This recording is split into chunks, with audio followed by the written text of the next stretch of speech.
E como estão? Espero que estejam bem.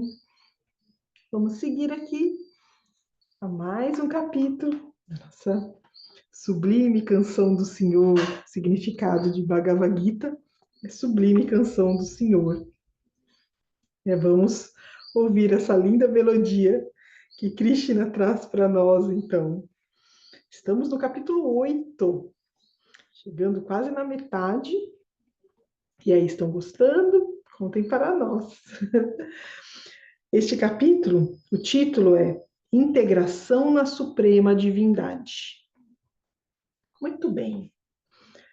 Então, na introduçãozinha do Berto Roden, este monólogo de Krishna com Arjuna não é objeto de análise intelectual. É pura intuição espiritual. Move-se para além de tempo e espaço, na zero duração do eterno e na zero dimensão do infinito. O que se pode pensar e dizer não é a verdade integral, que é impensável e indivisível.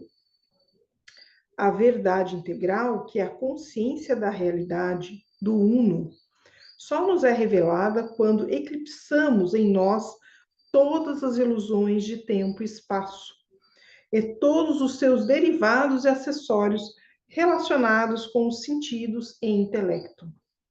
A nossa moderna astronomia admite que o universo é um revezamento de implosão e explosão, um processo de contração atômica e expansão cósmica.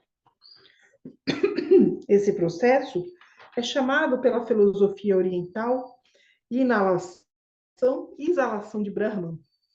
E cada ciclo inalativo e exalativo é chamado de yuga, ou Mahayuga, correspondendo ao termo grego aion, eion, ou a palavra latina aeternitas, eternidade. Yuga, aion, aeternitas, não representam duração sem fim, mas uma duração de inconcebível extensão e cujo fim ninguém pode prever.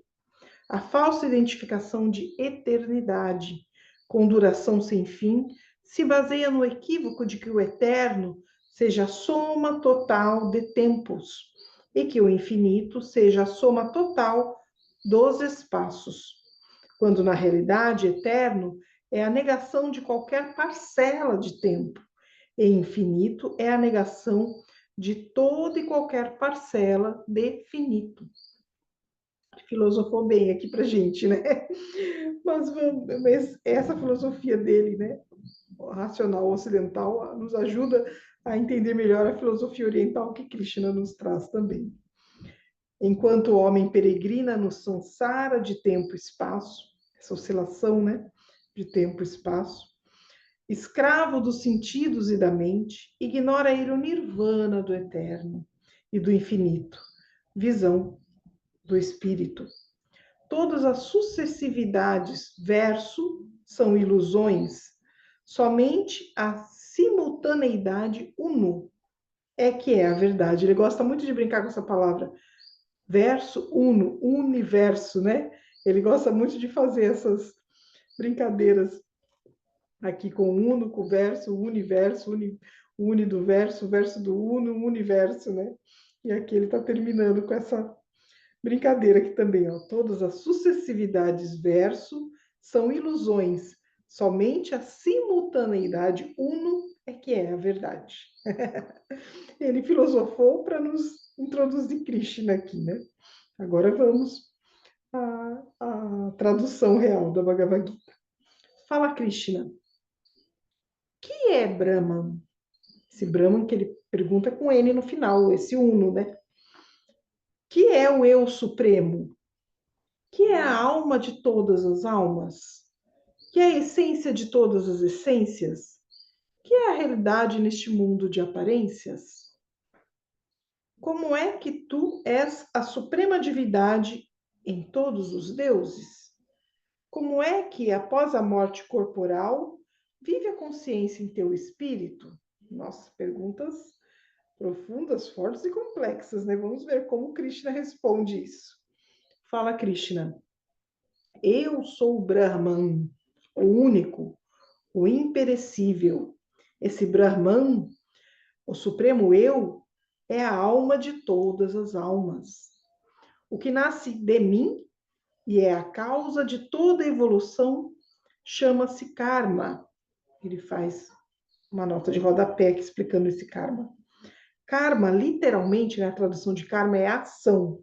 Significa a lei de causa e efeito, ou da causalidade, lei que rege todos os mundos finitos e da qual o homem se liberta tão somente pela força do espírito, ultrapassando a tirania do samsara, agitação, e entrando na gloriosa liberdade do nirvana, quietação. Nirvana é o eterno viver, sem nascer nem morrer. Mas a vida só consegue superar nascimentos e mortes se atingir o zênite de sua força e plenitude. É esta a meta, o destino final do homem e de todos os seres conscientes e livres. E aí continua Krishna falando, né? Quando eu me revelo nos diversos seres, sou chamado o universo dos fenômenos visíveis. Sou então o Brahman imanente em tudo, o espírito que habita em todas as coisas. Eu sou a força criadora em todas as criaturas. E aquele que deixa a vida mortal e mantém o pensamento fixo em mim, somente esse, liberto dos vínculos da carne, entra no estado da minha suprema realidade.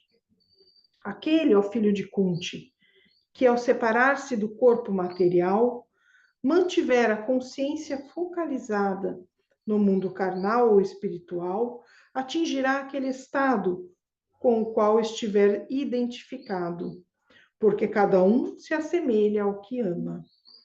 Traze-me, pois, sem cessar em teu coração e age com valor, na certeza de que também tu alcançarás, se de mente e alma permaneceres firmado em mim. Pois todo aquele que se consagrar integralmente a mim e não servir a outros deuses, entrará no meu ser divino, integrado no meu espírito. Em mim, ó onisciente, o eterno, que governa todos os estados de consciência, que tudo preserva, embora mais imponderável do que os imponderáveis. Eu, o alto lúcido, como o sol, transcendente a todas as limitações da dualidade. Este homem alcançou a vida verdadeira, imortal, na própria morte, porquanto seu espírito derrotou a morte. Esse homem ingressa em mim, em minha paz. É ali que se consuma a grande obra. No meu céu, repouso dos sábios. Atingir esse estado é perfeição, é a meta de todo conhecer e o destino de todo amor. É esta senda suprema trilhada por todo homem que fecha os olhos ao mundo objetivo, que domina o seu coração e pela força vital do prana, aspirado e focalizado entre as sobrancelhas, silenciosamente proferir o Om na consciência de Brahman. Aqui ele vai fazer uma nota de rodapé. Muitas vezes se refere a filosofia oriental a essas práticas esotéricas e, sobretudo, a prolação do sacro trigrama AUM, né? AUM, que é o Om, ou outro mantra. Mantras são palavras criadoras que realizam o que significam, quando proferidas por pessoa idônea e devidamente receptiva para essa vibração ou verbo sacramental. Esses mantras são símbolos materiais onerados de um simbolizado espiritual, provindo do seu autor. E esse simbolizado, ou conteúdo espiritual, atua poderosamente sobre quem profere o mantra, com a devida receptividade interna, causando nele o que lhe foi a causa. Mas, aí ele coloca 3 pontinhos. Para essa iniciação requer-se um verdadeiro guru. Ele está falando daqueles mantras que são transmitidos em iniciações, né? O mantra Om não tem necessidade disso, né? E o Gayatri Mantra hoje em dia também é aberto a todos, né? Então continua Krishna. Ao deixar o corpo mortal, com a consciência firmada em mim, esse homem tem a certeza de ingressar em mim. Fácil é atingir suprema perfeição quando o homem anda na minha presença, constantemente consciente de mim, em todos os caminhos de sua vida e alheio a outros deuses. Aquele da roda de notapé, né? Deuses, isto é, forças invisíveis, sobretudo a força mental, que tem caráter centrífugo, separatista, anticósmico, e só se integra no grande todo sob o impacto centrípeto do espírito. Essas grandes almas, conscientes da sua união comigo, não tornarão a nascer para essa vida perecível de sofrimentos, mas vem a mim a eterna beatitude. Esses mundos todos, ó Arjuna, mesmo o mais alto plano da existência nos domínios da criação cósmica, estão sujeitos à lei do retorno, a lei do karma, né? A este plano doloroso. E o retorno, né? A este plano que tem essa lei do karma que a gente vai sofrer, né? Mas quem ingressou em mim está livre desse retorno. Quem conhece o dia de Brahma, de 1000 yugas, aí ele vai fazer a nota de rodapé, um Maha Yuga, um grande ciclo, né? Esses ciclos, né? Dessa inspiração e expiração de Brahma, implosão e explosão do universo, eles falam que são 4.320.000 anos nossos. Um dia brâmico são 1000 Maha Yugas, ou seja, 4.320.000.000 de anos. Mas o sentido simbólico é o de uma duração inconcebível, como o eterno Aion ou eternidade na Bíblia, né? A gente mentalizar 4 trilhões, nem entra na nossa cabeça, né? Então, mas a filosofia indiana tem, né, numerado isso, né? E a noite de Brahma, de duração idêntica, conhece dias e noites como Brahma os conhece. Eu vou retomar para a gente pegar o sentido, né? Quem conhece o dia de Brahma, de 1000 yugas, e a noite de Brahma, de duração idêntica, conhece dias e noites como Brahma os conhece. Então, esse dia de Brahma tem 1000 Maha Yugas, né? Esse 4.320.000 aqui, né? Em cada alvorada do dia brahmânico, procedem do imanifesto os mundos manifestos, e em cada ocaso, os mundos manifestos voltam ao seio do imanifesto. Tudo é lucigênito. Tudo que é lucigênito perece ao declinar do sol de Brahman e novamente nasce pela força da natureza ao despontar do sol. Para além desse universo visível e relativo, em incessante mutação, está o universo absoluto e invisível, vida imperecível, quando céu e terra perecem. É esta a vida do manifesto, o ilimitado, o perfeito, o todo, o eterno. Quem atingir esse estado não voltará ao mundo objetivo. Aí a nota de rodapé. O manifesto é o estado de pura potencialidade ou essência. O manifesto é o estado da atualidade ou existência. A realidade integral não é isso nem aquilo, disjuntamente, mas é isto e aquilo, conjuntamente.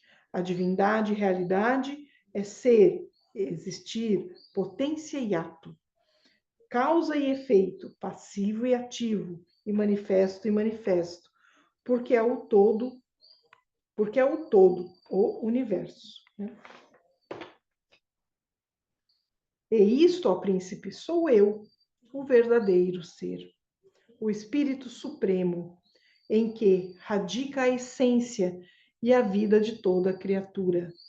E este estado é atingido por todo homem que, sem reserva, se entrega a mim. É esta mais alta sabedoria que é melhor do que a leitura de livros sacros, melhor também do que sacrifícios e mortificações. Quem atinge essa sabedoria entra na paz eterna. O fogo, a luz, o dia, a quinzena luminosa da lua crescente, os 6 meses da passagem do sol pelo norte. Se o yogi partir daqui durante esse período, vai ter com Brahman. Que ele faz uma referência dos períodos mais auspiciosos para você desencarnar, para você morrer. Então ele fala o fogo, a luz, o dia. Então, morrer de dia ali, né? A quinzena luminosa da lua crescente. Então, se conseguir partir nessa quinzena luminosa da lua crescente, os 6 meses da passagem do sol pelo norte.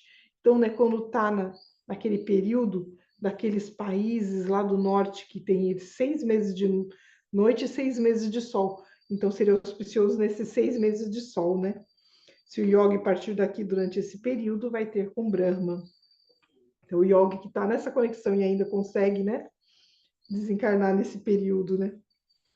O fumo, o tempo noturno, a quinzena tenebrosa da lua minguante, os 6 meses da passagem do sol pelo sul. Se o yogi, durante esse período, receber a luz da lua, tornará para a terra. Então, ele fala do período que não seria auspicioso, né, para morrer. Aí ele dá uma nota de rodapé aqui. Para compreender devidamente essa linguagem simbólica, necessita o iniciado de um verdadeiro iniciado, né? Ele fala que é melhor um guru real transmitir para o discípulo que segue ele para explicar, né? Mas tem toda uma mitologia aqui, um simbolismo, mas são os períodos mais auspiciosos para desencarnar e os períodos que não seriam auspiciosos para desencarnar. São estes os dois caminhos invariáveis do mundo. Um é a senda da iluminação, da sabedoria. O outro, a vereda das trevas e da ignorância. Por um, recebe o homem autolibertação, por outro, autolimitação. Ó filho de Prita, conhecedor desses dois caminhos, o yogi não se ilude jamais. Pelo que, Órgena, se tu um yogi para sempre. Ele dando esse comando direto a Arjuna, termina este capítulo, o 8º capítulo. E aqui vamos estar, né, exatamente agora na metade dos capítulos da Bhagavad Gita. Espero que tenham chegado até esse caminho, essa senda, essa metade. E são capítulos, né, são muitas reflexões para a gente realmente absorver tudo. Por isso que eu deixo essas gravações, né? Que é para a gente não ouvir só uma vez, a gente tem que ouvir várias vezes. Quem tiver o livro, quiser ler o livro, né?